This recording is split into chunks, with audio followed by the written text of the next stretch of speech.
Hello everyone, back again doing Day of Reckoning 2 Royal Rumble match with 20 people. I'm going to see how long the camera will run. And I don't even know how much I have saved on my camera and whatnot. Oh, we got an intruder here. He wasn't supposed to be here. I was trying to do all... Wait, no, he won a Royal Rumble, right? Yeah. Well, he tied one or whatever. Okay, that's fine then. Never mind. I tried to put everyone in the match. Well, 10 of them were Royal Rumble... winners. And actually, I might have actually put it at 10 people.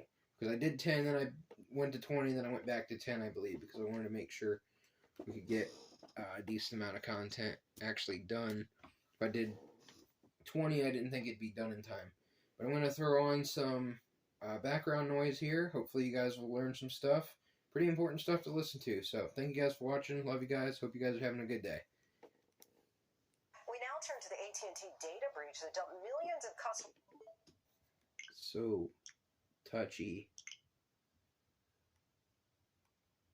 We now turn to the AT&T data breach that dumped millions of customers' personal information onto the dark web. Let's bring in ABC's Mary Alice Parsons in Washington. Mary Alice, what's the latest on that investigation? Points for one anyways. Yeah, Lindsay, AT&T admitting that even people's social security numbers were just compromised, ending up on the dark web. Oh, that would have been just cool. The size of this data breach was absolutely staggering. Over 70 million account holders. That's the equivalent of 1 in 5 Americans. Now, AT&T says that 90% are former accounts. The data appears to be from 2019 or earlier.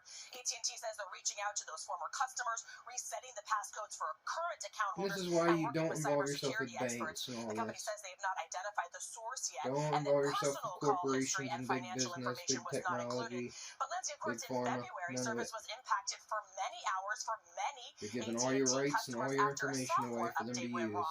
The company blamed that on a technical coding error. Lindsay, all right, Mary Allen. This is okay, the your fake concerned voice straight in the Tavistock Institute training. AT&T confirms data for 73 million customers. So there's numerology with 73. Of course, who's the hacker? Well, it's the boogeyman, because it's always the boogeyman. These types of news stories are out there over and over and over again about data breaches, about hacking, about bank account hacks, because they're conditioning you for what is to come. Now, all the technology and all the stuff that we all have is going to be no longer necessary and no longer needed in this new infrastructure that they're trying to bring along.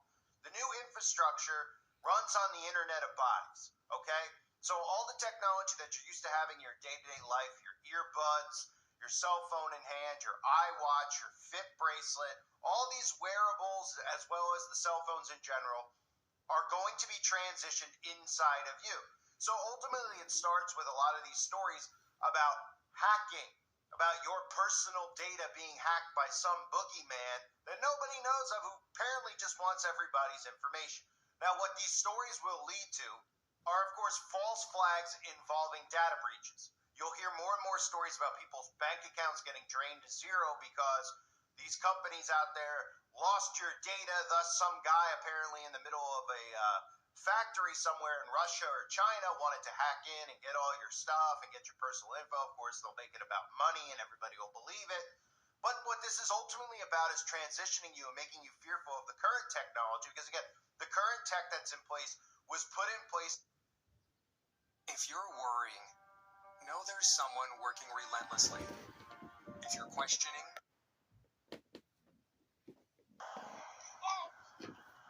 legend is the only word. That's not what I clicked on.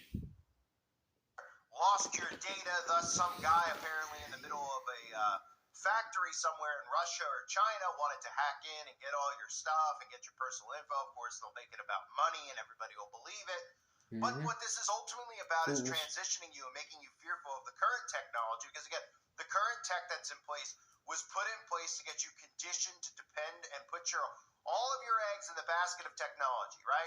Everything you do is through your tech. They've been conditioning you to rely on technology for decades now, and that was done by design. Ultimately now, because the end goal of that was to get the technology inside of your body. So it begins with fake hacking stories. Literal hacking stories will occur, but it won't be a boogeyman in a factory in Moscow. The hackings will occur from within. The government will shut your bank account down. The government will freeze your assets. The government will do all sorts of things to frame the civilians or set up the civilians to ultimately have to give up this current wave of technology that they're inundated with to bring in the new technology that they want you to have, which again, I believe is the mark of the beast, hacking human beings. So while I rant about this, let me show you what they've been talking about, right? So ultimately what this will lead to, hacking of people, data breaches, bank accounts being drained to zero, will get people fearful enough where they say, look, we're going to put this type of tech inside of you, okay? It's going to be you. It's going to be like, you go and you get your retina scan. You biometrics is really what it's called, right? Your biometric data. So in other words, for those of you that don't understand what it means, right? All this stuff you've seen in sci-fi movies over the years, which they actually use now, where you have your thumb scan, they're conditioning people with that, with their iPhones, etc., right? As your passcode, to use your thumb, to use your retina, to use your facial recognition. This is all continual conditioning so that it's literally inside of you and you don't have to do any of that stuff anymore because you're the data. It's in you, and they're going to condition and market you with that as well. But ultimately, when this tech gets inside of your body, that's the end game. That's what they've been waiting for and wanting because they want to and they have the ability to hack human beings. And you just saw the first trial run a couple of years ago where people were getting this technology put inside of them without them even having a clue about what's going on. Here's U-Haul, and here's Claus, and here's the wicked people of the world talking about World Economic Forum, humans. Klaus Schwab, We're going from Rothschild, this to that. Federal Reserve, the country of I with bagels. To hack human beings, you need Are owned by the Federal Reserve biological Rothschilds. knowledge, a lot of computing power, and especially a lot of data. If you have enough data about me, and enough computing power and biological knowledge, you can hack my body, my brain, my life. You can reach a point when you know me better than I know myself. And once you reach that point, and we are very close to that point, then democracy, the free market as we have, and actually all political systems, also authoritarian regimes, we have no idea what happens once you pass that point. Now, in the past, many tyrants and governments wanted to do it, but nobody understood biology well enough, and nobody had enough computing power and data to hack millions of people. Neither the Gestapo nor the KGB could do it. But soon, at least some corporations and governments will be able to systematically hack all the people. We humans should get used to the idea that we are no longer mysterious souls. We are now hackable animals.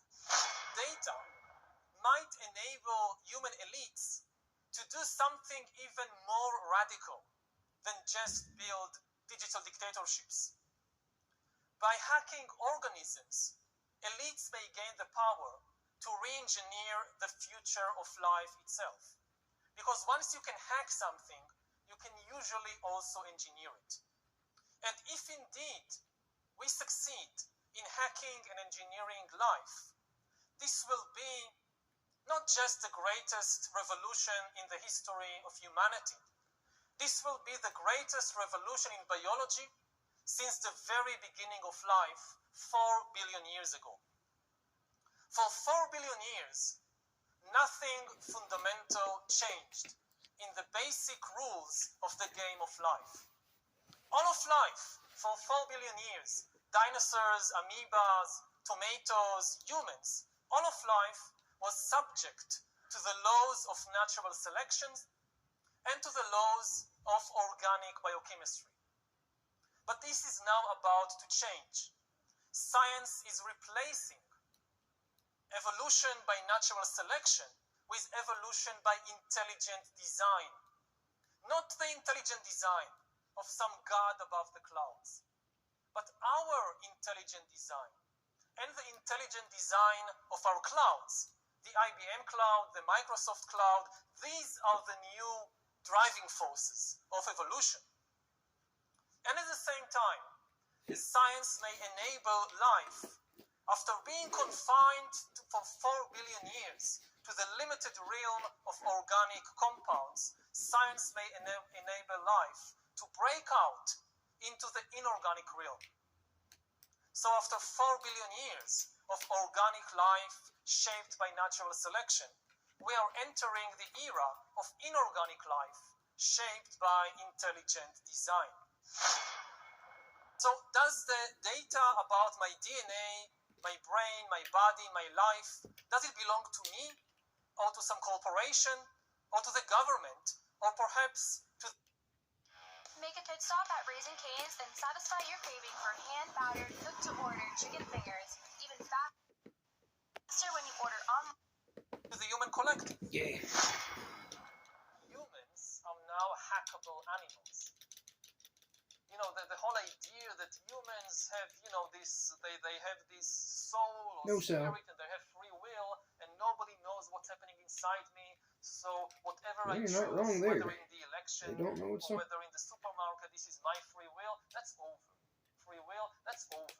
That's over. Today, we have the technology to hack human beings on a massive scale. Yeah, I mean, everything is being digitalized. Everything is being monitored. In this time of crisis, you have to follow science. It's often said that you should never allow a good crisis to go to waste. Because crisis is an opportunity because you create them. To also do good reforms that in normal times people will never agree to.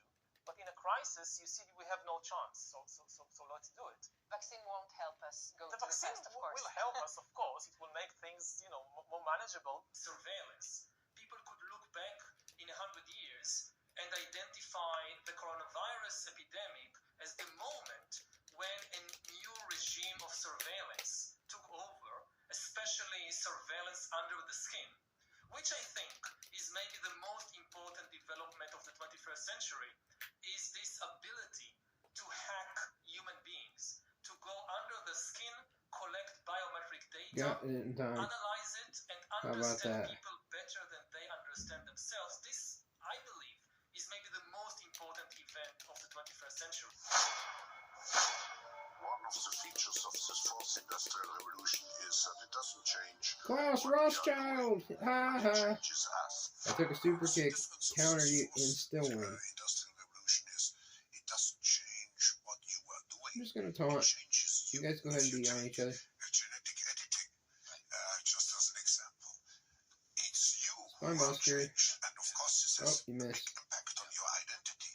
And offer certain kinds of possibilities that have to be Single careful slam. about. You know, when you began to do that kind of gene editing, some people worried that you were changing what it means to be human.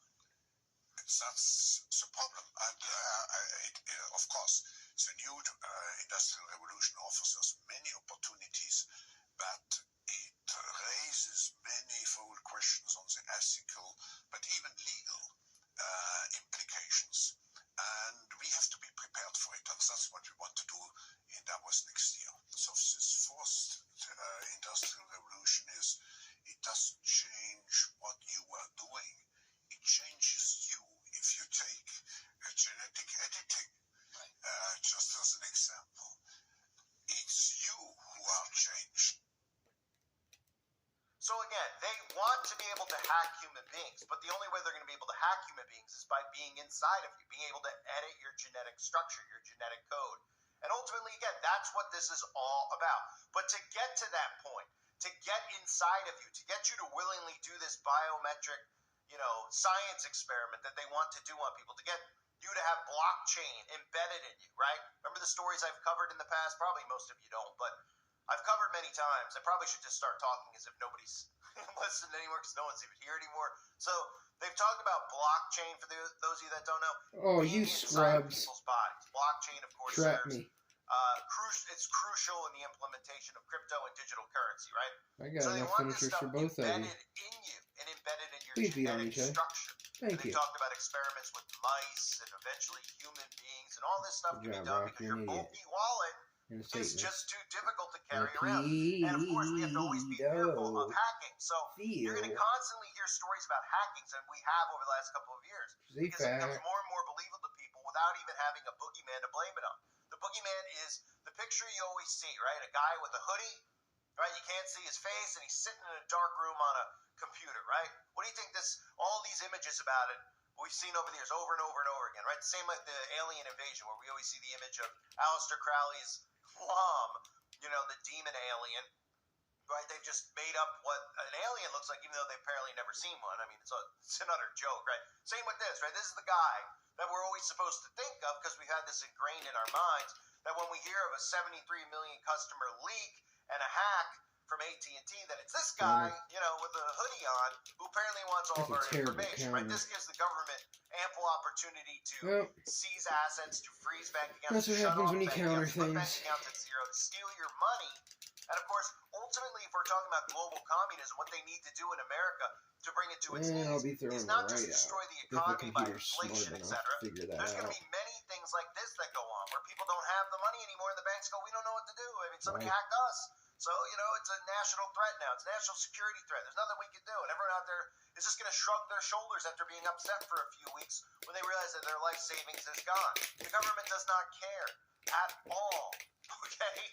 This is the plan. Ultimately, everybody is going to be reset to zero. So major fake cyber attacks are going to occur. And major fake data breaches are going to occur because they're going to blame these types of attacks on these data breaches. So this story is AT&T's repeatedly denied for the past 2 weeks that a massive trove of leaked customer data originated from them and or that their systems have been breached. While the company continues to say there is no indication their systems were breached, it is now confirmed that the leaked data belongs to 73 million current and former customers. Based on our preliminary analysis, the data set appears to be from 2019 or earlier, impacting approximately 7.6 million current AT&T account holders and approximately 65.4 million former account holders.